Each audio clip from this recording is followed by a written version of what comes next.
mudah-mudahan apa yang kita baca, apa yang kita munajatkan kepada Allah Subhanahu wa taala dijabah oleh Allah Subhanahu wa taala, dan para donatur yang baik hati diberikan limpahan rezeki yang banyak, yang halal, yang barakah. Amin. Assalamualaikum warahmatullahi wabarakatuh. Benar syiar Islam, mudah-mudahan tambah berkah, tambah manfaat. Rabbana atina fid dunya hasanah wa fil akhirati hasanah wa qina adzabannar. Alhamdulillahirabbil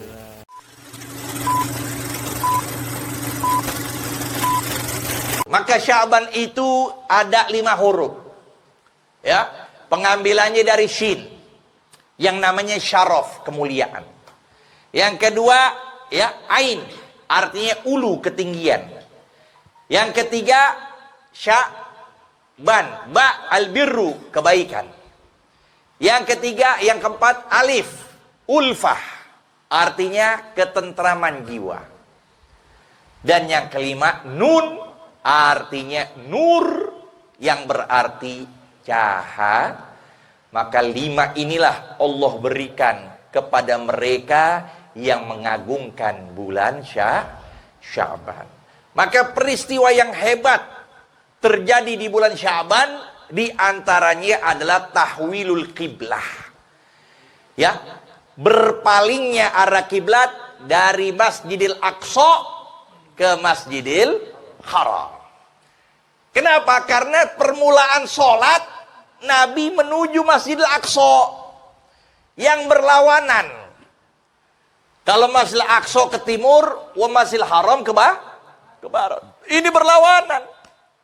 Oleh karena itulah Nabi berharap di hatinya selalu Allah berikan tuh perintah untuk agar beliau sholat menghadap Baitullah, karena itulah kecintaan Nabi yang dibangun oleh nenek moyang beliau, Nabi Allah Ibrahim.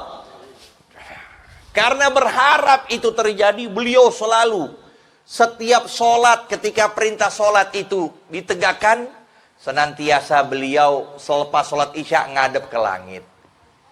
Selalu begitu. Agar turun wahyu dari Jibril dan memerintahkan agar Allah menyuruh Nabi untuk berpaling dan sholat ke Masjidil Haram. Terus berjalan itu sampai 6 bulan kurang lebih. Disitulah ayat turun kepada Rasulullah dengan menyatakan gad nara taqalluba wajhika fis sama'. Sungguh di sini qad bukan diartikan taklil atau takfir, tapi tahqiq, sekalipun masuk pada fi'il mudhari'.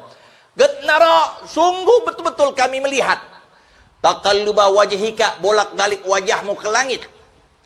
Falanuwalliyanaka kiblatan tardoha. Maka sekarang kami akan arahkan wajahmu ke kiblat yang engkau ridhai, yang engkau sukai ya Rasulullah. Tuh lihat hebatnya Rasulullah tuh. Sampai Sayyidina Aisyah menyatakan, ma'ara rabbaka illa yusari'u fi hawak. Aku tidak memperhatikan Tuhanmu di dalam mengambil keputusan, melainkan mengikuti keinginan engkau ya Rasulullah. Apa yang Nabi inginkan, Allah jadi suka. Apa yang Nabi mau, Allah juga mau di situ. Nah, itu terjadi pada bulan Sya'ban. Dan terjadi pula apa yang ditakdirkan manusia nanti, yaitu terjadi di pertengahannya. Malam nisfu, ini yang kurang lebih kira-kira malam berapa nih Pak? Malam Kamis ya? Atau malam Jumat? Ya kurang lebih deh gitu. Ya malam Jumat ya? Nah itu. Besok malam Jumat akan ada yang namanya nisfu Sya'ban. Maka ketika disitulah takdirnya Allah berikan kepada seluruh manusia yang hidup di alam dunia. Baik umurnya, baik rezekinya, baik jodohnya. Nah itu terjadi pada malam nisfu.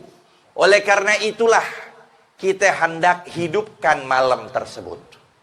Sampai disebut dalam suatu hadis, man ahya layaliyal khamsa wajabat lahul jannah.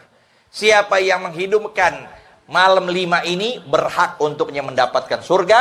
Yang pertama Lailatul Tarwiyah, wa Lailatul Arafah, wa Lailatul Nahri, wa Lailatul Fitri, yang terakhir wa Laila nisfi min Sya'ban. Dan Allah ampunkan siapapun Nah, Allah ampunkan. Siapapun mereka yang ada di alam dunia ini selama mereka menyembah Allah, melainkan beberapa manusia yang tidak mendapatkan ampunan. Semoga Allah jauhkan kita dari hal yang tidak mendapat ampunan Allah, dan kita termasuk mereka yang mendapatkan ampunan Allah Subhanahu. Maka di antara mereka adalah orang yang memutuskan tali persaudaraan. Qati'ur rahim la yadkhulul jannah. Qati'ur rahim mal'un walau mata fi wastil Ka'bah. Orang yang memutuskan tali persaudaraan, dia dilaknat sekalipun matinya di dalam Ka'bah. Nah, ini yang kita takutkan. Maka jangan ada yang hadir pada malam hari ini, mereka yang memutuskan persaudaraannya kepada saudaranya, kepada tetangganya, kepada handai taulannya, maka tidak akan mendapatkan apapun.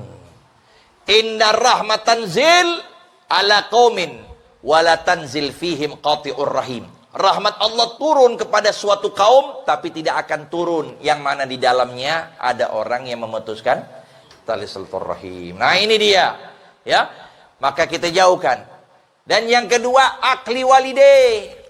Orang yang durhaka kepada orang tuanya. Orang yang durhaka nggak bakal dapat apapun keberkahan. Mau sholatnya nggak diterima, mau zakatnya nggak diterima, mau apapun kebaikan yang dilakukan nggak diterima bagi mereka yang durhaka sama orang tua. Dan bukan sekedar sampai situ saja, nanti anak cucunya berlaku hal yang sama. Sebagaimana orang berbakti sama orang tua, berru aba'akum tabarrukum abnaukum, berbaktilah kalian kepada orang tua kalian, niscaya nanti anak cucu kalian akan bakti juga kepada kalian. Jadi albirru salaf, kebaikan bakal terulang. Kita ngelakuin kebaikan orang tua, kita bakal juga akan lakukan hal yang sama. Kita open, kita demen, gemar untuk ziarah kuburnya, maka pun nanti kita meninggal pun akan hal yang sama. Tapi mereka yang durhaka sama orang tua nggak bakal dapat manfaat apapun. Jangankan sholat, jangankan zakat, jangankan apapun, bersahabat kepada Rasulullah tidak manfaat mereka yang durhaka sama orang tua. Maka gimana bisa kita lihat seorang yang bernama Alqamah, ya, seorang yang hebat ibadahnya, malamnya qiyamul lail, paginya puasa, jihad bersama Rasul, duduk bersama Nabi, tapi dia durhaka sama ibunya. Dia kementingkan istrinya yang cantik jelita kepada yang ibunya yang peot. Ya kan? Apa yang terjadi? Detik kematian ditalkinkan oleh Imam Ali, ditalkinkan oleh Salman Al-Farisi, nggak bisa dia ngucapin la ilaha. Bagus zaman Nabi, bayangin kok gimana zaman kita. Ditalkinkan, nggak bisa juga. Sampai Nabi langsung geleng-geleng kepala, gimana bisa ini orang sahabat? Apa sih makom yang paling tinggi? Nggak ada makom yang paling tinggi melainkan setelah Rasulullah. Apa yang terjadi? Nggak manfaat. Lantaran durhaka sama orang tua. Maka Nabi panggil ibunya. Apakah bagaimana hubungan kamu dengan Alqamah? Dikatakan, ya Rasulullah, Alqamah sholatnya hebat, ibadahnya, puasanya, qiyamulnya hebat. Nabi tahu. Nabi balikin, bagaimana hubungan dengan kamu? Dia durhaka kepadaku, ya Rasulullah. Ditanya, sebab apa? Dia dahulukan urusan bininya ketimbang urusanku. Banyak kayak kami gitu. Didahulukan tuh urusan bininya lebih dulu dah. Orang tuanya ditakut aja, ngasih uang takut buat orang tuanya, sama bininya diserahin semuanya. Nah, sama orang tuanya, ya Allah, pelitnya luar biasa, dikit kasih. Susah orang tua minta sama dia. Nah, dari situlah ngelihat Alqamah begitu, maka langsung Imam Ali disuruh oleh Nabi, ya sudah, kalau kau ridhokan dia, maka selesai. Tapi kalau kau tidak ridhokan, maka biarkan dia kita bakar hidup-hidup sekarang. Dia bilang, ya Rasulullah, nggak mungkin ya Rasulullah engkau bakar hidup-hidup, itu anakku ya Rasulullah. Maka Nabi katakan, ridhokan dulu kepada anakmu. Langsung dikatakan, qad raditu an ibni, ane ridho ya Rasulullah. Udah, aku ridho ya Rasulullah pada anakku. Maka disitulah disuruh disuruh Imam Ali untuk mendengar, ayo talkinin. Pasti talkinin la ilaha illallah, baru dia bisa ngucap la ilaha illallah, baru bisa ngomong. Tuh keramat kita tuh. Sebagian orang, kata guru Al-Fakir Habib Salim Syatri, sebagian orang tuh demen datengin wali, datengin ziarah kubur, padahal keramatnya dia yang mutlak, keramatnya yang luar biasa di depan matanya dia, tapi dia tidak perhatikan dan dia tidak hormati. Itu dia contoh Alqamah. Ya, sampai singkat cerita, ketika dikuburkan Alqamah, Nabi menyatakan kepada seluruh para sahabat, apa omongannya? Ya ma'syaral muhajirin wal ansar, wahai kaum muhajir wal ansar, man faddala zaujatahu ala ummihi, siapa orang yang mengutamakan urusan istrinya di atas urusan ibunya, fa alaihi laknatullah, atasnya laknat dari Allah, wal malaikah, laknat para malaikah, wad nasi ajmain, dan seluruh manusia melaknatkan orang tersebut, la yuqbal minhu sarfan wala adla, tidak diterima apapun segala urusannya, baik dia sholat wajib atau sholat sun, ibadah wajib atau ibadah sun.